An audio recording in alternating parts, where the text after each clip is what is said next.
আসসালামু আলাইকুম রহমতুল্লাহ। সপ্তম শ্রেণীর প্রিয় শিক্ষার্থীরা কেমন আছো? সবাই আশা করি অনেক ভালো আছো। তোমাদের নতুন বই 2025 ইসলাম শিক্ষা বইয়ের আমরা দ্বিতীয় অধ্যায়ে রয়েছি। দ্বিতীয় অধ্যায় থেকে তোমাদের অনুশীলনী কিছু প্রশ্ন দেওয়া আছে। 48 নম্বর পৃষ্ঠায় রয়েছি। তো এখান থেকে তোমাদের বহু নির্বাচনী এবং দুইটা সৃজনশীল প্রশ্ন দেওয়া আছে।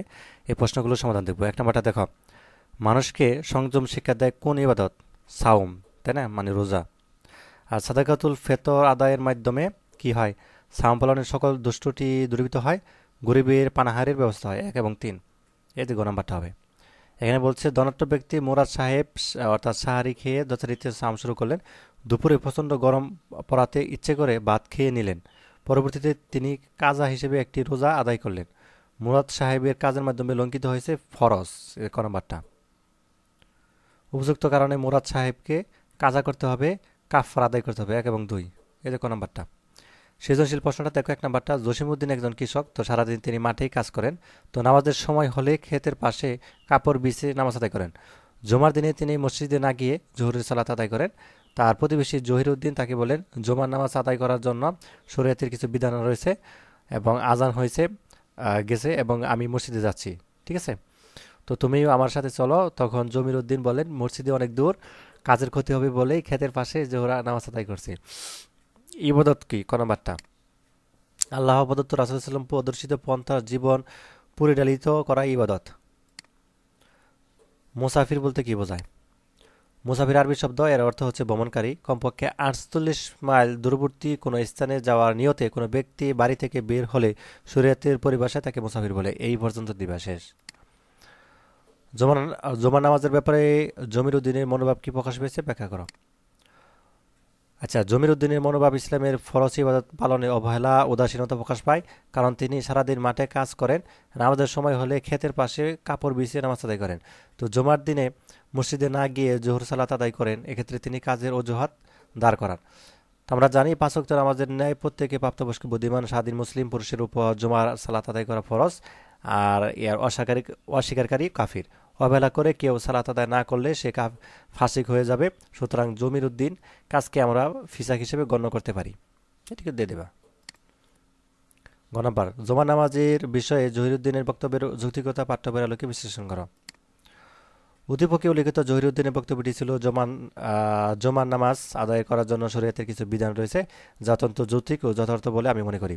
5 ওয়াক্ত সালাতের ন্যায় প্রত্যেক প্রাপ্তবয়স্ক বুদ্ধিমান স্বাধীন মুসলিম পুরুষের উপর জমার সালাত আদায় করা ফরজ। তো জমার ওয়াক্তে প্রথমে মসজিদে গিয়ে তাহিতুল ওয়াজু অর্থাৎ দুখুলুল মসজিদ 2 রাকাত করে নফল সালাত আদায় করতে হয়। তো ফরজের আগে 4 রাকাত অর্থাৎ কাবলা জমা ও পরে 4 রাকাত বাদল জমা আদায় করা সনতে মক্কাদা। এভাবে হচ্ছে, একটু বাকিটুকু দিয়ে দিবা। 2 নম্বর সৃজনশীলটা দেখো, আসলাম ও আসগর সপ্তম শ্রেণীর মেধাবী ছাত্র। তো পরীক্ষার সময় রমজান মাস থাকায় পরীক্ষা খারাপ হওয়ার কথা ভেবে আসলাম রোজা ছেড়ে দেয়। মাঝে মধ্যে সালাত আদায়ে সে গাফিলতি করে। অন্যদিকে কষ্ট হলেও আসগর নিয়মিত রোজা পালন করে এবং পড়ালেখার ফাঁকে ফাঁকে ওয়াক্ত হলেই সে নামাজ আদায় করে নেয়। তো আসগর আসলামকে নিয়মিত সালাত ও সাওম পালনের ব্যাপারে বললেন। আসলাম বলে, এই মুহূর্তে পরীক্ষার ভালো ফল আমার নিকট মুখ্য। পরবর্তীতে আসগর তাদের ধর্মীয় শিক্ষককে আসলামের বক্তব্য জানলে তিনি সাওমের গুরুত্ব বুঝিয়ে দিলেন। এতেকাফ কি? তাহলে এতেকাফ কি আমরা একটু দেখি। ক নাম্বার প্রশ্ন আমাদের, এতেকাফ কি? এতেকাফ হলো অবস্থান করা, আটকে থাকা। শরীয়তে পরিবেশের অর্থাৎ সাংসারিক কাজকর্ম পরিবার থেকে আলাদা হয়ে মসজিদে ইবাদতের নিয়তে অবস্থান করাকে এতেকাফ বলে। খ নাম্বার, সাদকাতুল ফিতর আদায় করা হয় কেন? ব্যাখ্যা করো। সাদকাতুল ফিতর আদায় করা হয় অত্যন্ত সওয়াব ও প্রত্যেকের স্বাধীন মুসলিম নারীর উপর ওয়াজিব। যে বছর রোজা ফরজ হয় সে বছরই রাসূল সাল্লাল্লাহু আলাইহি ওয়াসাল্লাম মুসলমানদের সাদকাতুল ফিতর আদায় করার নির্দেশ দেন। তো মুসলমানগণ পবিত্র মাসে রোজা পালন করেন এবং আল্লাহ তাআলার ইবাদতে মশগুল থাকেন। এসব দায়িত্ব পালনে অনেক সময় ভুলভ্রান্তি হয়ে যায়, ঠিক আছে। তো রোজা পালনে যেসব অর্থাৎ ত্রুটি বিচ্ছিত হয় তার ক্ষতিপূরণের জন্য শরীয়তের রমজানের শেষে যাকাতুল ফিতর ওয়াজিব করে দেওয়া হয়েছে আর কি। আসলামের মনোভাব কি প্রকাশ পেয়েছে? শরীয়তের আলোকে ব্যাখ্যা করো।